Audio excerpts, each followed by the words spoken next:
let's go ahead and get to this huge news with regard to Joe Biden. So this was a crazy situation. We're gonna have Omar on in just a minute to help us make sense of it. So last week, pretty soon after the whole Trump verdict came out, we get this notice that Biden is gonna give a major address on the Middle East and on Israel-Palestine, which was weird because it's like, you know, you probably wanna let the Trump news, like this is good for you, you probably wanna let that settle, but okay, let's see what you have to say. So he comes out and he announces what he describes as a ceasefire proposal that he makes a big show of saying came from the Israelis. Now, there were a few things that were weird about this. First of all, it sounded very much like actually a proposal that came from Hamas not that long ago that Hamas had agreed to and the Israelis rejected. In addition, in spite of the fact that he claims this came from the Israelis, he also spent a lot of time in the speech trying to persuade the Israelis that they should accept the deal that they purportedly had themselves developed, but then nevertheless goes on to, you know, put the onus on Hamas and say, you know, this is on you and you're the ones who have to accept this deal. So there's a lot that was strange and confusing going on here. The timing of it was also interesting, coming on Friday with the Sabbath starting, knowing that there was going to be no ability for the Israeli government to react for a full day. So that was noteworthy as well. In any case, let's take a listen to a little bit of what Joe Biden had to say, and then we can tell you about the reaction and what the hell is going on here. Take a listen. Now, after intensive diplomacy carried out by my team, my many conversations with leaders of Israel, Qatar, and Egypt, and other Middle Eastern countries, Israel has offered a comprehensive new proposal. It's a roadmap to an enduring ceasefire and the release of all hostages. States work relentlessly to support Israeli security, to get humanitarian supplies into Gaza, to get a ceasefire and a hostage deal to bring this war to an end. Yesterday, with this new initiative, we've taken an important step in that direction. I want to level with you today as to where we are and what might be possible. But I need your help.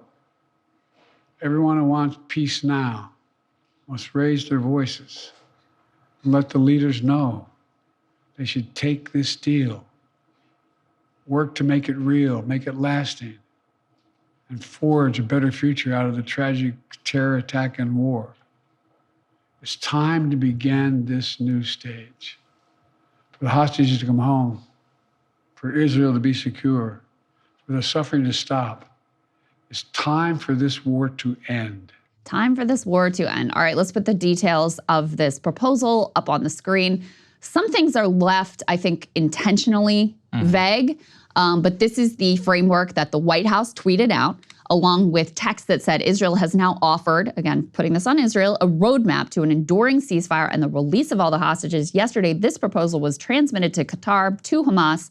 Today, I want to lay out its terms to the world. So this is a three-phase deal. It's similar to what has been floated and bandied about for a while, but you've got in phase one, a complete ceasefire, withdrawal of Israeli forces from populated areas in Gaza, release of some hostages and some remains of hostages. Palestinian civilians can return to their homes in Gaza. That has been a key demand from the Hamas side, and a surge in humanitarian aid.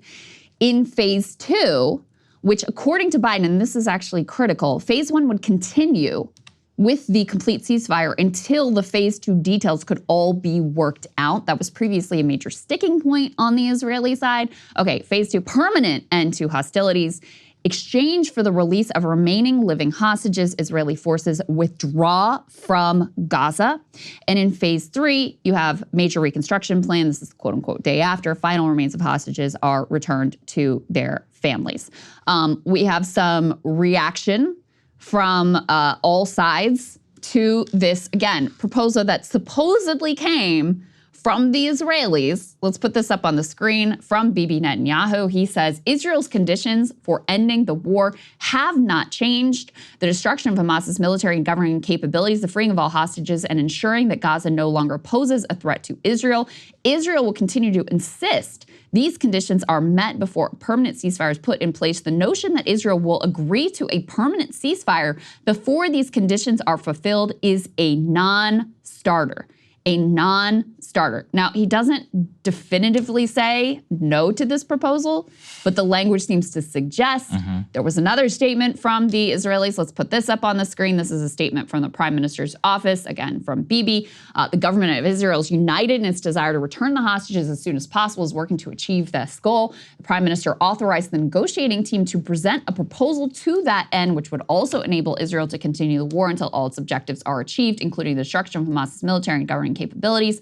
The actual proposal put forward by Israel, including the conditional transition from one phase to the next, allows Israel to uphold those principles. So that one is a little more ambiguous in terms of the orientation. Of course, the far-right ministers, Ben-Gvir and Smotrich, immediately freaked out. We could put this up on the screen. They told Netanyahu that if this proposal is implemented, they will leave the coalition. They will topple the government if he goes through with this.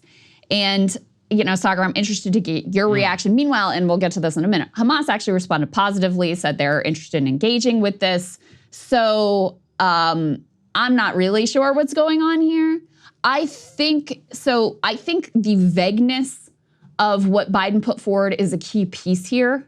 The critical sticking point between the Israelis and Hamas has always been Hamas wants a complete end to the war, and the Israelis don't, at least not at this point. I mean, we just had an Israeli minister come out and say this is going to go on till the end of the year. Like, we're nowhere close to being finished here. You've had Bibi saying consistently, like, we're nowhere close to done, and no indication that he's ready to wrap this war up whatsoever. So there are a lot of things pointing in conflicting directions. I think what happened is that the Israelis did put forward something that was colorably close to this, at least, under duress from Biden and within the war cabinet from Yoav Gallant and Benny Gantz. Biden sort of seized on that in what would be a clever maneuver to put pressure on the Israelis if it was combined with any willingness to withhold weapons and actually use any sort of leverage to accomplish this goal. But since that is not being put on the table whatsoever, it's probably just another opportunity for Biden humiliation. Absolutely. I think you're correct. My general read is, like you said, there was some sort of handshake agreement or understanding which the Israeli government had kind of agreed to in principle. Yeah. Biden's like, look, we're going to roll with this. We're just going to, I mean, it's a clever move, you know, that people have done in the past, akin to during the Cuban Missile Crisis. Khrushchev says there's 2 notes. We only respond to the first one. And we just decide that the second one never mattered. Except, very critically in this case, is that all political incentives in that country are against Bibi actually agreeing to this under pressure, and there was no commensurate actual threat, like in that situation, of ever doing anything. I genuinely don't know really what to make of this, because all the reporting currently indicates that the Israeli government did agree, at least to some of this, in principle. But they don't have any, okay, let's separate a couple of things. There's the actual ceasefire deal, and there's also a lot of what Biden said. As I understand it, this is the very first time that he's ever said that the war has to end and not a temporary ceasefire. Number one. Number two, and let's not forget about this too, he is saying, at least this is his opinion and presumably that of US intelligence, Hamas has been degraded to the point where there will no longer be an October 7th, AKA the actual, you know, actual war outlay from the beginning. The goal of the war has been achieved. And third, what he's really committing to is not, quote unquote, the total destruction of Hamas. He is effectively admitting that US policy right now is that, yeah, Hamas terrorists have been degraded, but working with these people in some political fashion for the future day after Gaza is basically non-negotiable. Inevitable. Now, all of that I agree with, actually, but, you know, do the Israelis accept that condition? Will the American political right accept that condition? Obviously, no. So that's really where a lot of the problem comes right now. Right. So it reminds me of the way that the Biden administration tried to persuade Israel when it came to, so you recall the whole Israel-Iran exchange. Israel attacks an Iranian embassy and kills some of their high-level military commanders. Iran then responds. And the U.S. tried to persuade Israel, like, we shot down all their stuff that they shot at. Take that as a win. Like, declare victory. And that's basically what is being said here, too, is, I mean, the subtext is your original goal of destroying Hamas. Like, we all know that that is ridiculous, was ridiculous, has always been ridiculous.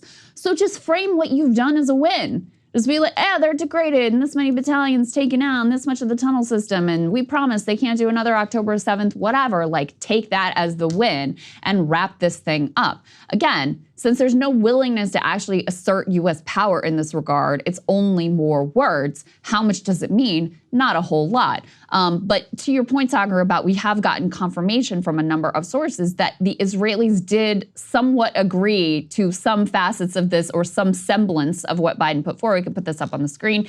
You had a senior Israeli official say that, quote, the plan presented by Biden is indeed the offer made by the war cabinet. Again, the war cabinet is Bibi Netanyahu, Yoav Gallant, and Benny Gantz, through the mediators to Hamas. However, there is one main difference between the president's speech and the actual offer made by Israel. Quote, Israel has never agreed that negotiations between stage 1 and stage 2 can continue indefinitely, and during that time the ceasefire lasts. This might mean Hamas can keep the hostages that were not freed and continue to negotiate forever, thus achieving the end of the war while still holding onto the hostages. The attached quote from the president's speech is what they are referring to, but again, the main point is that they confirm it's an Israeli proposal.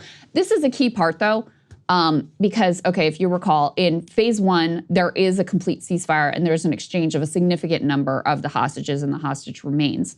So it could be that the Israelis, in floating something approximating this, were thinking they could do another like temporary ceasefire, sort of like what was done early in the war, and get a lot of their hostages back and claim that as a victory, and then go back to the war and like tie up the negotiations. Because what they're saying here, this senior Israeli official, is no, we never agreed that phase 1 would last indefinitely with the ceasefire until we work out phase 2. We want to be able to go back to shooting and bombing if we can't work out the details of phase 2.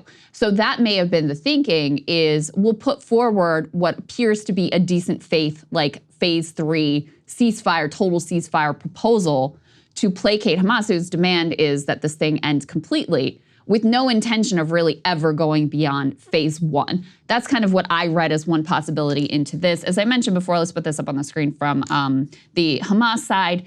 They say they positively view the Gaza ceasefire. I'll read this specific language.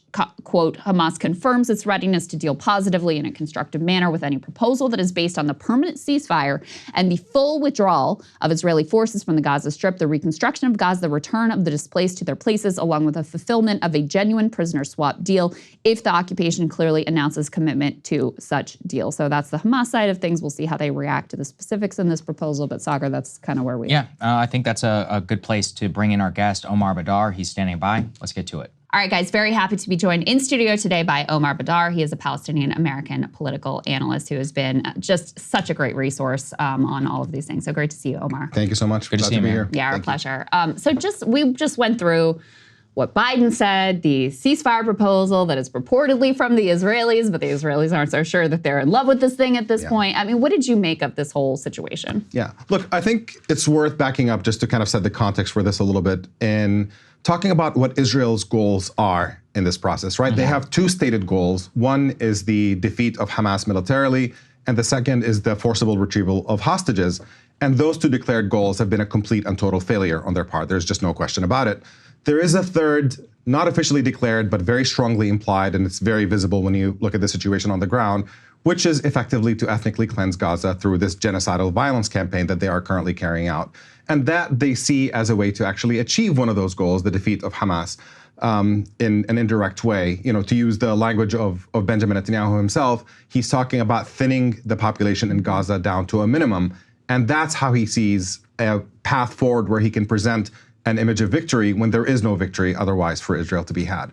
So every ceasefire proposal that Israel has put forward has been one that is predicated on Israel getting to have its cake and eat it too. So they want the temporary ceasefire, Hamas releases all the hostages, and then the genocidal violence continues so that Israel can still get the victory that they want out of it.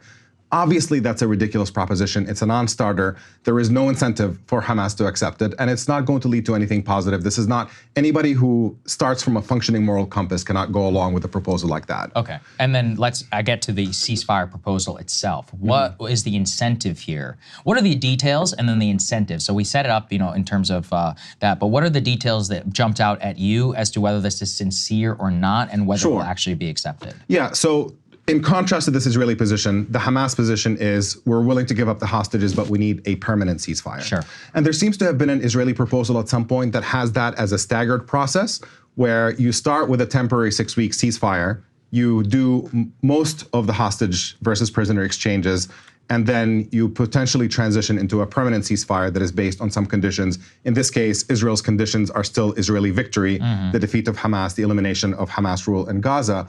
And I think what Biden did here is he ad-libbed his own little detail, his own spin on the Israeli plan, which is to say this transition from phase 1 to phase 2 is one in which the ceasefire will just continue indefinitely so long as there's talking happening. And that is suspicious for both Israel and Hamas, interestingly. From Hamas's perspective, what they're worried about is that they do give up most of the hostages in phase 1. Israel says, okay, the negotiations are not working, right back to the genocide, and so there's no incentive for them to say yes to that. From Israel's perspective, what Netanyahu is worried about is that this, and it seems to be the more likely interpretation, is that Biden is trying to coerce Israel into a permanent ceasefire by saying that between phase 1 and phase 2, this is an indefinite ceasefire as long as some kind of talking is happening. And what they're worried about is that you are going to get to phase 1, and as long as Hamas is engaging in some kind of conversation, then the ceasefire is effectively permanent. That's where the suspicion comes from on both sides. But from Netanyahu's perspective, given the fact that when you listen to Biden's speech, it's heavily emphasized on the idea that there is no total Israeli victory, that people in Israel's cabinet are not going to like this proposal. It seems to be shifting in the direction of pressure on the Israeli government to really start letting go of the fantasy that they're going to have some sort of epic victory at the end of this. And the most critical part— He was trying to frame what they've done already as, look, you've accomplished your goals. Exactly. Good job, guys. Yep. And the most critical part of that is that I think this shift in Biden's approach came after the Israeli military announced just a few days before that they anticipate the campaign in Gaza to last at least another 8 months. Right. Biden knows this is not going to work for him. The election is coming up well before that. The level of rage and anger that exists domestically within the United States about this genocidal campaign that the U.S. is arming and funding is just, really through the roof. And finally, Biden seems to be understanding that this policy of allowing Israel to behave with impunity, to do whatever it wants, the carte blanche approach that he has given the Israeli government is going to lead to very, very negative consequences for Biden. And now he's trying to up the pressure a little bit to move things around. Because he's still thinking like, okay, I think I could still rescue the real act if I get this some sort of a ceasefire and some sort of a Saudi normalization deal. And that's what he's really betting on. So when you have them coming out and saying, we're not wrapping this up till 2025, at least, he's seeing the writing on the wall of how foolish that is, how unlikely that is to happen. And frankly, the fact that it's obviously all part of a ploy that Netanyahu wants to get Trump into office so that he can have completely, that too. Just loosen the reins entirely for Israel to do whatever it wants. And I want to emphasize what you were just saying about this phase 1, phase 2, because it seems like a detail, but it's really important. This is what we were just talking about before you came in. A senior Israeli official said that the plan presented by Biden is indeed the offer made by the war cabinet. However, there is one main difference. Quote, Israel has never agreed that negotiations between phase 1 and phase 2 can continue indefinitely, and during that time, the ceasefire lasts. And that's exactly what you're pointing to here, Omar. And just to underscore for people again, it seems like what Israel thought is that they could float this proposal that sort of meets some of the demands of Hamas. That way they can get a lot of their hostages back. But then if the negotiations fall apart, we never go to phase 2. We just go back to shooting. We just go back to the campaign as it was before. So we can bring this form of a victory to the Israeli public of basically continued annihilation and destruction in Gaza Strip. That's exactly right. And the first time Israel presented this proposal without this indefinite ceasefire part between phases 1 and 2,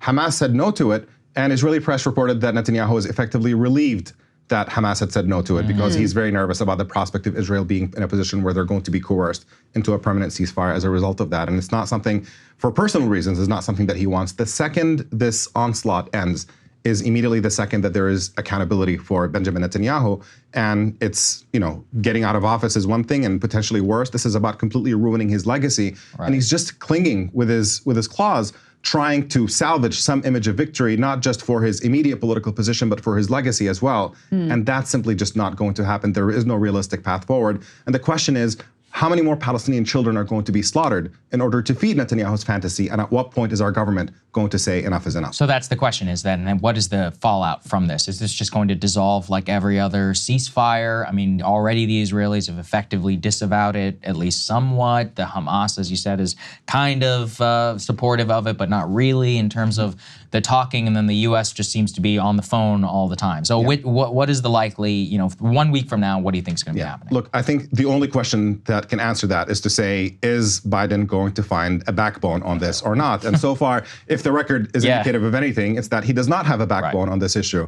But now that he has made this public statement, the level of humiliation for the president at this point, if Israel just knocks this proposal off and moves on, carrying on, doing whatever it wants, it's just deeply embarrassing, and it just speaks to something fundamentally rotten in the relationship between the United States and Israel, frankly, where for literally decades, the official American position has been opposition to the Israeli occupation, opposition to settlements, calling for more Palestinian freedom of movement and statehood and so on. But policy in practice is the exact opposite.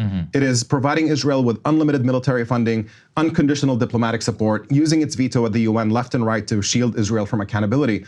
That contradiction is just so obvious and so tragic and so, frankly, embarrassing to the United States across the world. And something's got to give at some point. And this is where we've upped the ante to a maximum. And if Biden folds one more time, I mean, just at this point, it's difficult to put into words. Wow. Help us understand the Israeli domestic political context that the war cabinet is just three people. It's Bibi Netanyahu, it's Yoav Gallant, the defense minister, it's Benny Gantz. Benny Gantz and Yoav Gallant have both been making noises, issuing ultimatums, making noises about leaving this cabinet.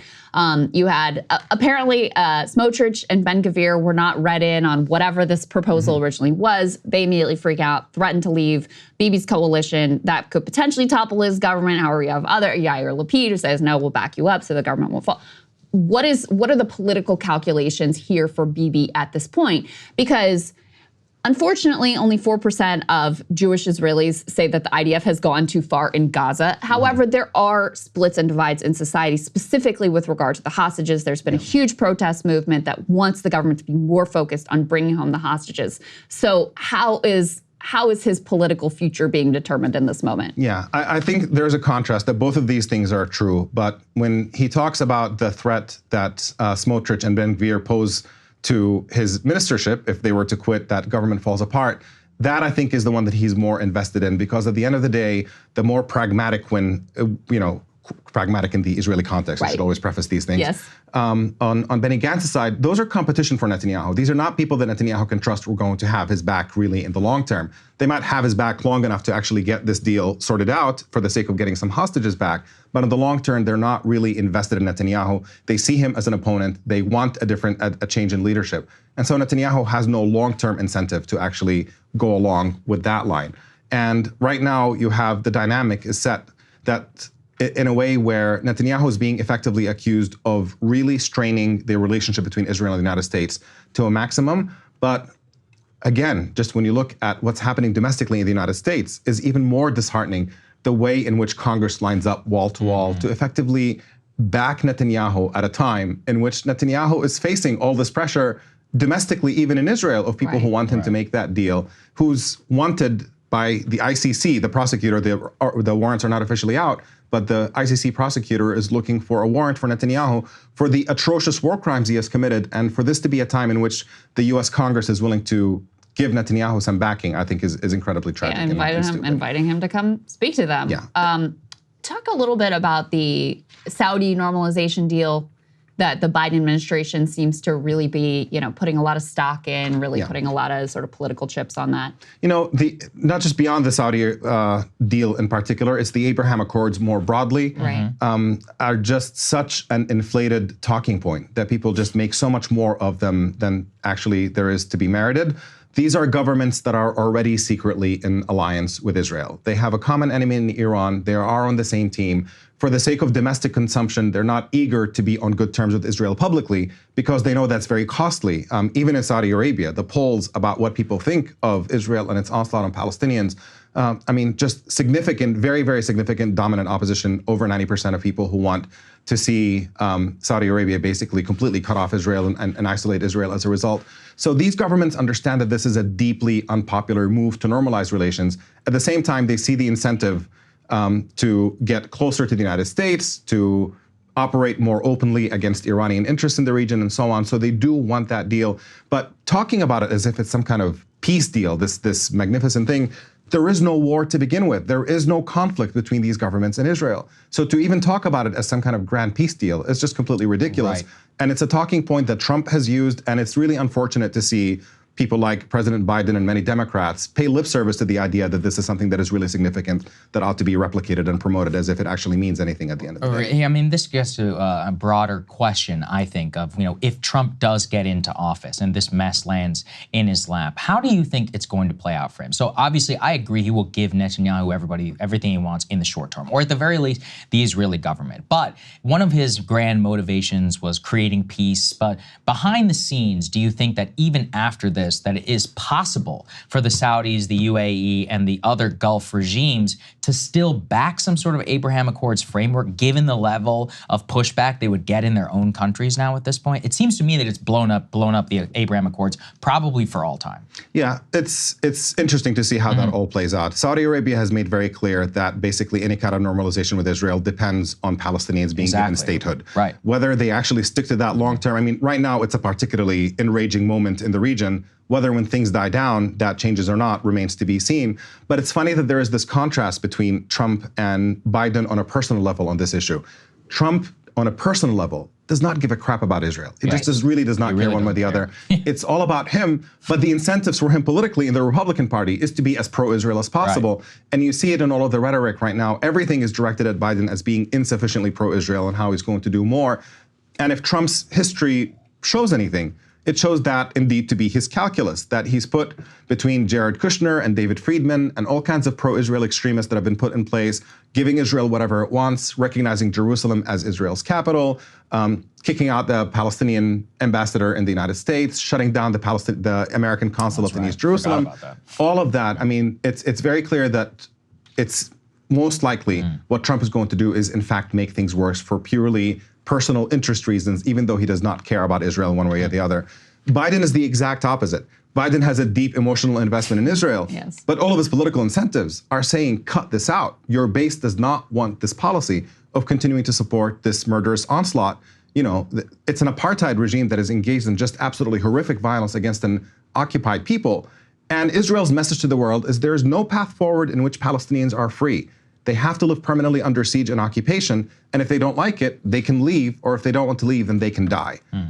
That's what Israel is offering. And the idea that somebody who pretends to be concerned about human rights and freedom and democracy and all of that can sit here and back a government whose stated policy is this, is just absolutely outrageous. I mean, it's really, it's difficult to find the words to describe how ugly and distasteful and outrageous that kind of position is. The last thing I was curious to get from you, Omar, is we covered this somewhat mysterious shooting incident between Egyptian soldiers on the border and the IDF. One Egyptian soldier was killed. Neither government wants to talk about it. What did you make of that, the significance of it? What did you read into that? Yeah, I don't think politically it's very significant. Obviously, anytime you've got two armies shooting at each other, that is significant as an individual incident. But the Israeli government and the Egyptian government are very, very close. I mean, the only real point of contention between them is whether Israel wants to ethnically cleanse Palestinians in Gaza, and Egypt has made clear absolutely they will not accept a flood of Palestinians crossing the border into their country. That is the real point of tension. But beyond that, they have every interest in maintaining a positive relationship between the two countries. And I think the Egyptians are trying to put more pressure on the United States to put an end to the onslaught in Gaza, in order to reduce the likelihood that there is going to be a forcible transfer of Palestinians out of Gaza. But beyond that, those are governments that are effectively on the same team. The human rights violations of the Egyptian government are absolutely unspeakable. Both of them are huge recipients of US military funding. So in the sense, because they are on the same team in the broad scheme of things, I think they're both interested in playing the significance of this down and not really making anything out of it. It may have been just individuals on the border who decided to shoot at each other and things got out of hand for a little bit, and everybody's eager to just move on from that. Got it. Well, Omar, really great to have you, to have your analysis here. It's been very helpful for me, so thank you very much. We appreciate you joining us. Yeah, thanks, Omar. I really appreciate being with you. Hey, if you like that video, hit the like button or leave a comment below. It really helps get the show to more people. And if you'd like to get the full show ad-free and in your inbox every morning, you can sign up at breakingpoints.com. That's right. Get the full show, help support the future of independent media at breakingpoints.com.